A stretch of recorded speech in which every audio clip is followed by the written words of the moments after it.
Cholesterol का मतलब होता है शरीर के अंदर जाड़ा खून, गाढ़ा खून गाढ़ा हो जाता है। मैंने क्या, मैं इतना दुबला पतला आदमी हूँ, लगभग 45 किलो मेरा वजन है, मेरे शरीर में गाढ़ा खून कैसे आ गया होगा?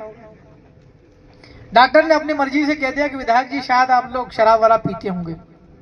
आप इस चैनल पे पहली बार आए तो लाइक कीजिए, शेयर कीजिए, कमेंट कीजिए और सब्सक्राइब भी कीजिए। जय जवाहर। आप दुबले पतला जरूर हैं, लेकिन आप लोग शराब वाला पीते होंगे, कभी कभार आप लोग बीड़ी सिगरेट भी पी लेते होंगे इसी की वजह से। अब तब तो मेरे को शर्म मना कर दिया मैं डॉक्टर को कि नहीं सर ऐसा तो मैं कुछ नहीं करता। सच ये था कि मैं पिछले 5-6 साल से मैं लगातार, मेरी जिंदगी खराब थी, जहां रोटी मिले वैसी खा लिया, कभी ये उसमें देखा नहीं कि सब्जी कैसी है, मसाला को। कि जब मेहमान आदमी जाता है दूसरे के घर पे तो ज्यादा मसाला डालते कि नहीं डालते? डालते हैं ना। अब हम मेहमान कहीं जाते हैं बहन के यहाँ या अपने कहीं बेटी के यहाँ पे या कहीं और बुआ के यहाँ पे, ज्यादा तेल डालते कि नहीं डालते? मेहमान हम लोग कहीं जाते हैं मामा के यहाँ या बहन के यहाँ कहीं और पे भी, तो राजी खुशी दारू बहुत बढ़िया मेहमान के रूप में आप लोग बियर और दारू देते कि नहीं देते? देते हैं ना। आप देखो है, हाँ फ्री में देते कि नहीं देते हैं? तो इसी परंपरा की वजह से आधे से ज्यादा आदिवासी लोग गंभीर बीमारियों के, बहुत सारी गंभीर बीमारियों से पीड़ित हैं। मैं पढ़ा लिखा आदमी हूं, मैं ग्रेजुएट हूं, उसके बावजूद मैं ध्यान भी रखता हूं, उसके बावजूद भी मैं भी लगभग शुगर का पेशेंट मान के चलो। क्लियर? मैं दुबला पतला होने के बावजूद भी शरीर के अंदर गाढ़ा खून है, यह डॉक्टर ने कह दिया। तो जो जाड़े जाड़े आदमी हैं उनको भी गंभीर बीमारी हो सकती कि नहीं हो सकती? जांच कराएंगे तो पता चलेगा। तो मेरा ये उदाहरण, मैंने अपना ये असली उदाहरण है, नकली नहीं है ना। तो मैंने क्या करा, विधायक बनने के बाद में धीरे धीरे कम कर दी। क्या करी? कम कर दी। अब लगभग मैंने छोड़ दी, ये मान के चलो। अब इससे फायदा क्या क्या होगा बता सकते हैं? दारू छोड़ने क्या फायदा है? हाँ करता है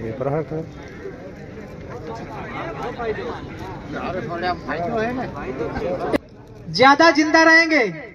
दूसरा, शरीर अगर खराब हो गया, आपके शरीर के अंदर में तमाम प्रकार की बीमारियां होती, दारू से और नशे से, सिगरेट बीड़ी जो भी है। कैंसर नाम की बीमारी होती, कैंसर। अगर एक बार आपको बीमारी लग गई कभी भी ठीक नहीं होगी, कभी ठीक होता ही नहीं है, वो मरना ही मरना आदमी को, कितना ही इलाज करवा लो। यहां तक कि अगर मान लो हाथ में कैंसर हो गया तो हाथ काट के फेंक दोगे तो भी बीमारी आ जाती है। अगर पैर में बीमारी लग गई तो वो पैर काट के फेंक दो तो भी बीमारी वापस पकड़ लेगी। मुंह में अगर बीमारी आ गई कैंसर की तो आपका मुंह का आधा हिस्सा काट के फेंक दो तो भी आपकी कैंसर की बीमारी आपको पकड़ लेगी। जो आदमी शराब पीता है या नशा करता है, चाहे बीड़ी हो, सिगरेट हो, गांजा हो, अफीम हो, कुछ भी हो, शराब हो, बियर हो, दारू हो, कैसी भी हो, मऊड़ी का हो, किडनी, लीवर, फेफड़े, ये सब खत्म हो जाते हैं, टूट जाते हैं। ये दारू से नहीं बोले रहो? अच्छा, तो हमने क्या कहा, मैं आपको दारू के जो दुष्परिणाम है उसके ऊपर मैं सच में बता रहा हूं कि जो हमारे समाज में क्यों नुकसान हो रहा है। शराब पीने से आदमी जल्दी मर जाता है, शराब पीने से आदमी बीमार हो जाता, शरीर के अंदर बहुत जो जरूरी चीजें होती हैं वो खराब हो जाती है। दूसरा, अगर आदमी बीमार हो जाएगा, अस्पताल जाना पड़े कि नहीं जाना पड़े? सरकारी में जाओगे, आजकल की व्यवस्था ही ऐसी है, जनसंख्या बहुत ज्यादा बढ़ गई, कदम कदम पे अस्पताल है, सही है, डॉक्टर नहीं मिल पा रहे हैं, खाली है डॉक्टर, अस्पताल में है नहीं, बहुत कम है, दवाइयां ठीक से मिलती नहीं है, इसलिए आदमी कहाँ जाता? प्राइवेट अस्पताल में जाता। जाते कि नहीं जाते? प्राइवेट अस्पताल में, प्राइवेट अस्पताल में आपसे पैसे ज्यादा ले लिए जाते हैं। प्राइवेट अस्पताल में पैसे देना पड़ता है, ऐसा फ्री में इलाज नहीं होता जैसा सरकारी में होता है, इसलिए आदमी इलाज में लुटा जाता है। तो हम लोग तो ये कहना चाहता हूं मैं तो कि शराब पीने से बहुत नुकसान है। आदमी अगर शराबी बन जाता है, उसकी आदत पड़ जाती दारू पीने की, वो अपने घर को चलाने पर ध्यान नहीं देता है। छोटे छोटे बच्चे हैं, उनकी एजुकेशन पे, पढ़ाई लिखाई पे ध्यान नहीं देता है। बुजुर्ग लोग हम बात करते हैं बुजुर्गों से कि आपने आपके लड़कों को क्यों नहीं पढ़ाया, अधेड़ उम्र के हैं, 50 साल के हैं, और उस 50 अधेड़ आदमी के पिताजी की मान लो 70 साल की उम्र है। हम 70 साल की उम्र के बूढ़े आदमी से बात करते हैं कि आप पढ़ाया क्यों नहीं आपके लड़के को आपने? अनपढ़ आदमी अंगूठा लगाता, सिग्नेचर करना नहीं सीखा। बुजुर्ग लोग बोलते हैं कि विधायक जी कहाँ नौकरी मिलती थी पहले, आज भी कहाँ नौकरी मिल रही। हम ये कहना चाहते हैं पढ़ाई लिखाई नौकरी करने के लिए नहीं की जाती, पढ़ाई लिखाई अच्छा इंसान बनने के लिए की जाती है।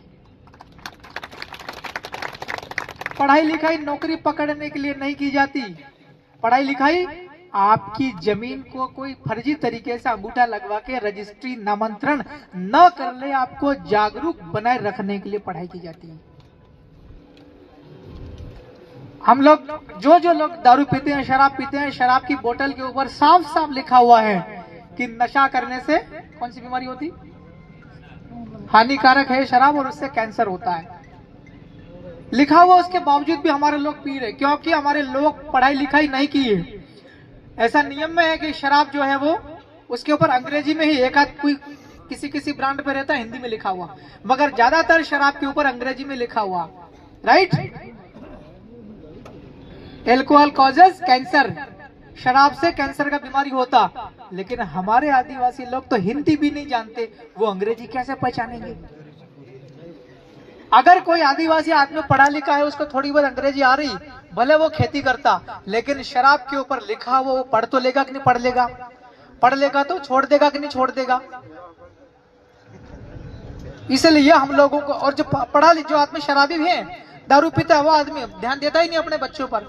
आज आपने इतनी उम्र निकाल ली, मैं लगभग 34 साल का हूँ, मैंने भी अपने जीवन का बहुत टाइम जी लिया, लेकिन आने वाली पीढ़ियां भी अगर शराब में रहेगी, शराब के नशे की आदी रहेगी, बच्चों को पढ़ाएगी नहीं, अपने परिवार की महिलाओं के साथ, बहनों के साथ सही व्यवहार नहीं करेंगे, तो समाज गहराइयों में जाएगा कि नहीं जाएगा? गर्त की जाएगा ना। इस समाज को सही दिशा में ले जाने की सबको जिम्मेवारी है। आपका डीजे का चल रहा है, डीजे से कितना नुकसान है। अभी लगातार हम खबरें देखते रहते हैं, समाचारों में आता, मोबाइल में आता, कि जो आदमी बूढ़ा हो गया है या जो आदमी अपना जीवन चिंता में व्यतीत करता है, उसका दिल कमजोर हो जाता। क्या हो जाता? दिल कमजोर हो जाता। कितनों का पता है दिल का मतलब क्या होता? हाँ,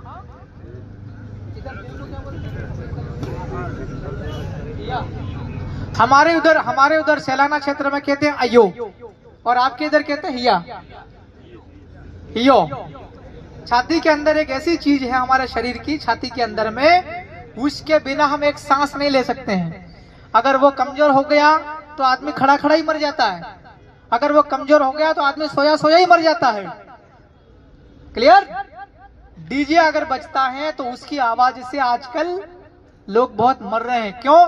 क्योंकि वो जो यो है अपने छाती के अंदर का, बहुत नाजुक चीज है, वो खराब हो जाती, तत्काल रुक जाता है शरीर में खून चलता चलता। एक तो हाँ फट जाता, ये मान लो। दूसरा, इस डीजे से कितना नुकसान है, अगर डीजे बजता है तो छोटे छोटे जो बच्चे रहते हैं उनको नशा आ जाता। क्या आ जाता? नशो। डीजे बजने से नशा आ जाता, नाचने का नशा आ जाता, डीजे से नाचने का। जिस बच्चे को अपने रात पड़े घर में आकर के फेर कापी में लिखना चाहिए, पढ़ाई करना चाहिए, याद करना चाहिए, पाठ प्रश्न का उत्तर याद करना चाहिए, राइट, राइटिंग वर्क करना चाहिए, वो बच्चा गांव में डीजे बजता है तो उसको नशा आ जाता है नाचने का, सारा कॉपी किताब अपने घर में रख करके और निकल जाता, पूरी रात 2-2 बजे 3-3 बजे डीजे पे नाचता है। अब बताओ, और उसी डीजे पे नाचने के दौरान बच्चों के आपस में दोस्ती हो जाती है। क्या हो जाती है? दोस्ती हो